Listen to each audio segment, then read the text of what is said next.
magandang araw Pilipinas, lalong-lalo na po sa ating mahal na Pangulong Ferdinand Marcos Jr. at maging sa ating mga taga-subaybay. At lalong-lalo na po sa mga Pilipinong talagang tayo po ay parating inaabangan. Maraming salamat po sa inyo, no? At syempre, pinasasalamatan po natin yung ating mga kababayan na nasa ibang bansa na patuloy po na sumusuporta po sa atin at maging sa ating iba pang mga kapatid sa ibang dako na kung saan nasa buong panig, nasa iba't ibang panig pala ng ating mundo. So bagong lahat, binabati muna po natin ang ating ilang mga kapatid. Babatiin po natin sa araw nito. Siya po si kapatid na Roger Sadji at kapatid na Ele Cerca at kapatid na Patrick Wen Lauron at kapatid na Jason Ortega. Okay. So sa mga kababayan po natin na gusto pong magpa-shoutout, message lang po kayo sa akin. At sa ating po mga kababayan na membro po ng ating YouTube channel, yung mga member lang po, kagabi po ang ganda ng pinag-usapan namin kagabi. Ang lalalim ng pinag-usapan namin kagabi sa GC namin, lalong-lalo na sa yung mga membro lang ha ng YouTube channel. At isa sa mga napag-usapan namin ay yung na-open nung isang ka-group chat natin, yung tungkol sa pananakot ng isang DDS supporter sa gobyerno. Itong matindi. Kaya yan po ang pag-uusapan natin sa araw na ito. So attention sa ating Philippine National Police, lalong-lalo na sa ating Armed Forces of the Philippines at maging sa ating Secretary of Defense, Secretary Chidoro. Sana ipaabot nyo po to sa kanya at makarating sa kanya dahil tila walang kadala-dala itong mga grupo na kung saan dati na pong gumawa ng kabalbalan sa Pilipinas pero wala namang nagawa, wala namang nagawa sa gobyerno, no? Akala nila dahil may armas na sila, kaya na nila ang gobyerno. So, bago ang lahat mga minamahal kong mga kababayan, ang usapin pong ito ay mayroon pong kaugnayan sa kaso po ni Robin Padilla na obstruction of justice dahil nga po sa kanyang pagtulong sa pagpapatakas po dito po kay Bato de la Rosa na dati ay hepe ng kapulisan na hinahanap ngayon ng mga otoridad. At talagang yan ang totoong wanted na talagang masasabi natin dahil hindi lamang po ang ating mga kapulisan kasundaluhan na naghahanap sa kanya, maging yung International Criminal Court o yung inutusan ng International Criminal Court na walang iba kundi yung Interpol o International Police, no? So, para maintindihan po ninyo mga kababayan, eto't panoorin muna po natin. Di ko alam kung muklo ba ito o DDS ito. Pero ganun pa man, sana po ay bigyang action po ito ni Secretary Chidoro. Eto't panoorin po natin mga minamahal kong mga kababayan. Ito lang naman ang hakbang ng ating mga kapatirang Muslim sa Mindanao kapag si Robin Padilla ay nadadawit o kinakasuhan ng obstruction. Panoorin niyo ang video. Sana huwag mangyari kasi kahit anong paraan gagawin ng mga kapatiran natin Muslim. Hindi lang naman namin sabihin na mag-rebuild kami, pero sa lahat ng legal na paraan, talagang baka ito na yung mitsa talaga na magkakaroon ng problema yung administrasyon. So yun po mga minamahal ko mga kababayan, nakita nyo? So, para sa akin, naiintindihan ko o nauunawaan ko yung ibig sabihin po ng tulongges na ito. O hindi ko alam kasi kung muklo ito, kung muklo man ito, yari ka. Kung DDS ito, mas lalong yari ka sa gobyerno.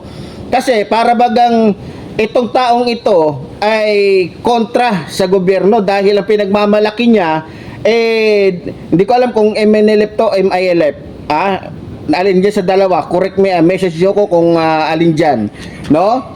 Ngayon, ako'y natatawa lamang dahil pinananakot niya na kapag tinuloy daw yung kaso na obstruction of justice kay Robin Padilla, kikilos daw, etong grupong ito na mga muklo, kasi ito mga tao to ni Robin Padilla, kaya mga muklo ito, wala akong pakialam kahit pa machine gun o anong meron kayo, hindi yan ang tatakot sa akin kahit sino pa pinakamagaling sa inyo dyan, hindi yan ang magpapanginig ng aking laman, dahil sabi ko nga, kung anong kaya nyo, mas kaya ko, kung anong kaya nyong hawakan, mas kaya ko, mas lalo na ako, no? Ngayon, gusto ko lang sabihin, dito sa muklong ito, lalong-lalo na sa grupo na nagpapagamit kay Robin Padilla, may gusto lang akong paalala sa inyo Tama na yung kahambugan ninyo, yung kaanuhan ninyo, porket may hawak kayo, porket naka-uniform kayo, naka-ano kayo, kala nyo na talaga kaya nyo na yung gobyerno. Naalala nyo? Yung grupo nyo na yan, kayo mga muklo kayo, anong ginawa ng mga grupong yan? Pumunta doon sa Zamboanga ng hostage, naalala ninyo? Ng hostage ng pare, ng hostage ng kung ano-anong in-hostage. Diyan naman sila magaling Basta mga muklong mga Duterte, yan ang gawain nila. Pampagulo. Naalala niyo yung nangyari sa Zamboanga? Hindi ko na maalala kung anong taon yun, kung 2011 ba yun, panahon ba ni Noynoy Aquino yun, o ni Rodrigo Roa Duterte. Hindi ko alam kung saan yun. Ngayon, pinagmamalaki nila etong kanilang grupo. No? Hindi ko alam kung MILF yan o MNLF yan. Para sa akin, ako'y natatawa na lamang dahil naalala ko nung ako'y nagtuturo pa sa Philippine National Police dyan sa Santa Rosa, Laguna bilang PI sa Special Action Force. Naalala ko noon, habang nagtuturo ko, si Miss Wari nakakulong dun sa kasi dun kinulong niya si Miss Wari noon Naalala nyo yung senador na Muslim noon, si Miss Wari? Nakulong yan. Ngayon, yan, founder yan ng isang grupo ng MNLF ba yun o MILF. Ngayon, kaya ako natatawa kasi kung si Miss Wari nga mismo, founder na ng isang pure Muslim pa, kinikilala na ama ng isang grupo, hindi nga nagawang iligtas wala ngang nagawa itong grupong ito. Tapos pagdating kay Robin Padilla, akala mo. Kaya ang masasabi ko dito sa batang ito, itong sipunin na na to, mag-ingat-ingat ka sa pinananakot mo, bata. Kasi kung malapit-lapit ka lang sa akin, tatampalin kita. Sa totoo lang, kung muklo ka mang, ewan ko lang, baka hindi lang tampal lang abutin sa akin ito, baka suntok sipa, baka lahat ng uri ng martial art ay magamit ko sa katawan nitong tulonggis na to. Hinahamon mo kakayahan ng gobyerno. Mag-ingat ka, bata. Marami nang ginawang kalokohan, marami nang pagtatangka na ginawa ang ilang grupo ng mga Muslim, kagaya na ng Abu Sayyaf. Ano nangyari sa Abu Sayyaf? Nawala na lang. Ano nangyari doon sa ibang mga grupo? Hindi ko naman nilalahat yung mga Muslim kasi sabi ko nga, marami pa ring Muslim na matino, makatao, makadiyos at talagang sumusunod kay Allah at sa aral ng Islam. No, hindi ko nilalahat. Kasi alam ko, meron na namang sasakay dito at ang trabaho, manipulahin. Ikat yung ating mga video. Ulitin ko, hindi ko nilalahat Mahal natin yung matitinong mga Muslim, lalong-lalo na yung hindi anti-government.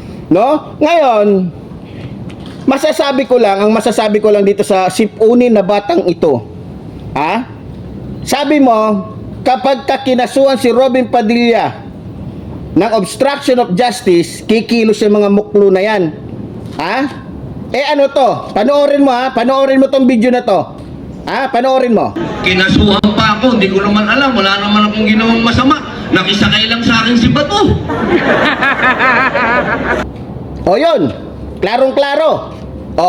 Ngayon, alam mo ba't sinabi ni Robin Padilla yan?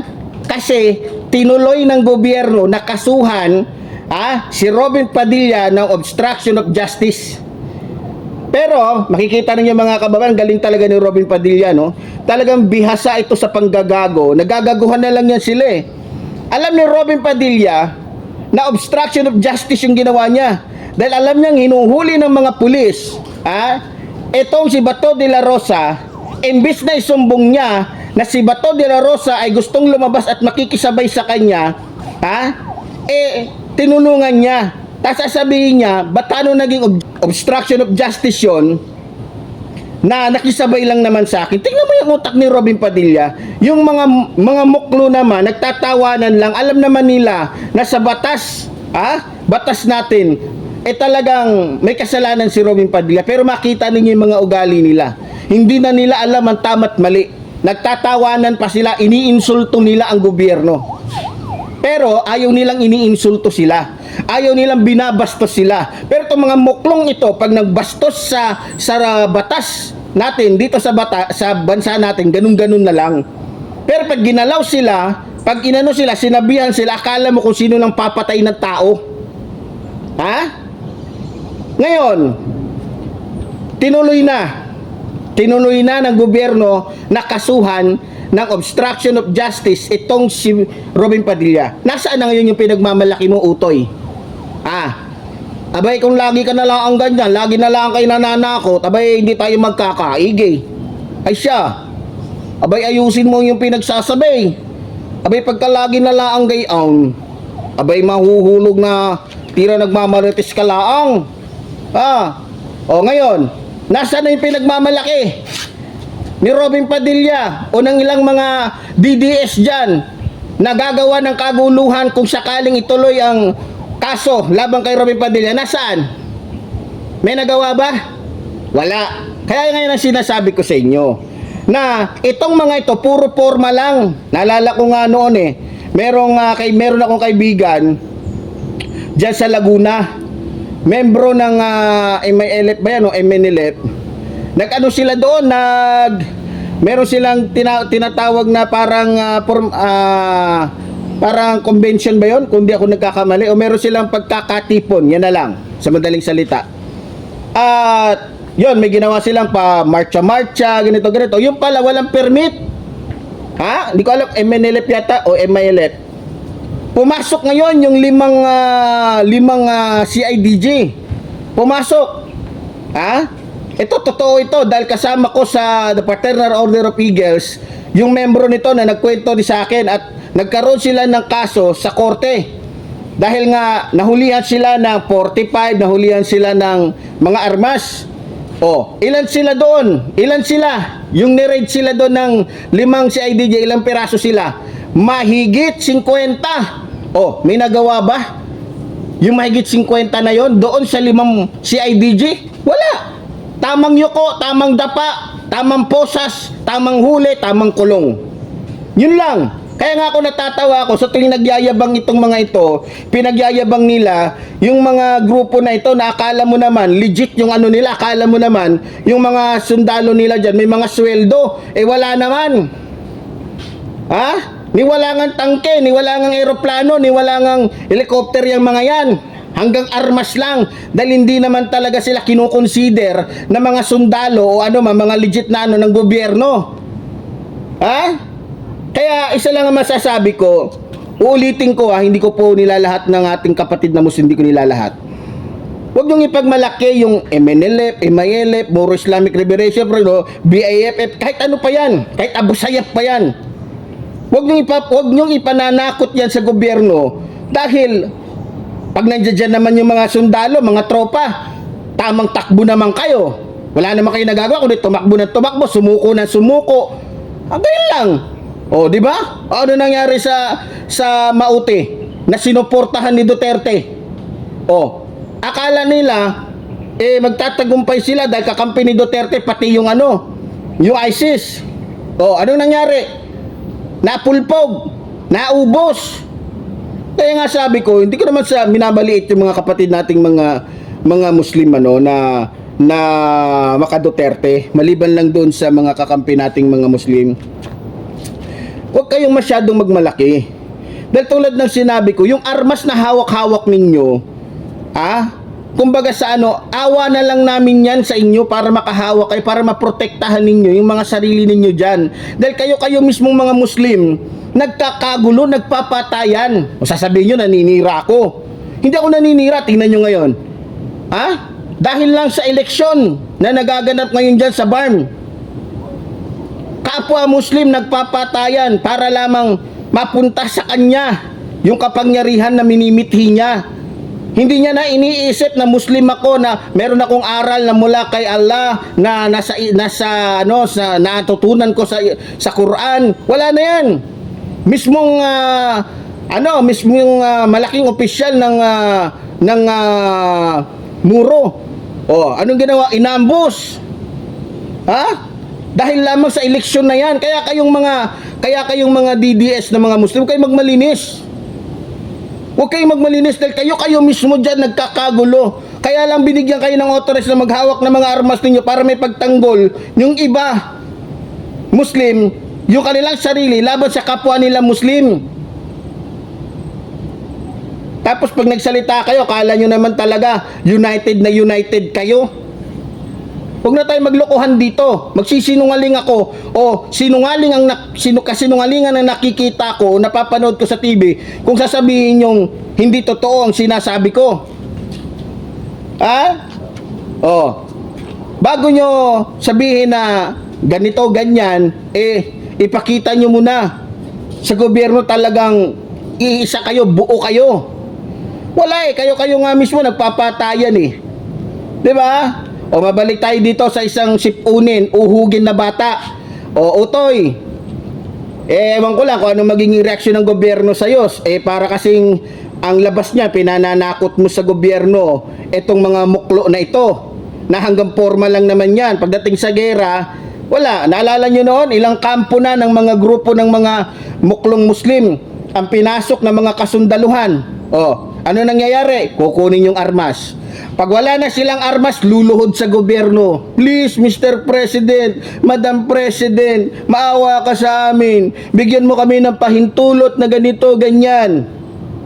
O dahil maawain naman talaga ang mga Kristiyano, lagi kami nagbibigay ng awa, tulong sa mga kapatid natin na Islam, ayun, pinagbibigyan.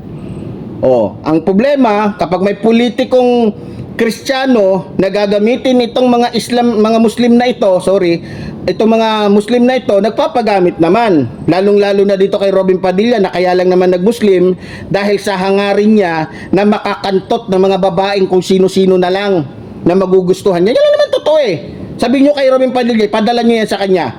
Yan lang naman ang gusto niya Kilalang kilala ka, Robin Padilla, dyan sa Dait. Kaya nga mismong taga-Dait hindi ka tanggap Ni pumasok sa Kapitolyo ng Dait, hindi ka tanggap. Dahil tolonggis ka, kilalang kilala ang pamilya ninyo na mga gago, mga siraulo, mga buwisit. Ha? Kaya huwag ka magmalinis, Robin Padilla. Kilalang kilala ko, pagiging tolonggis mong hayop ka. Ikaw lang yung feeling kung sino ng pinakagwapo pero napakaliit naman ang sili. Pero may blade naman, kaya medyo mahanghang.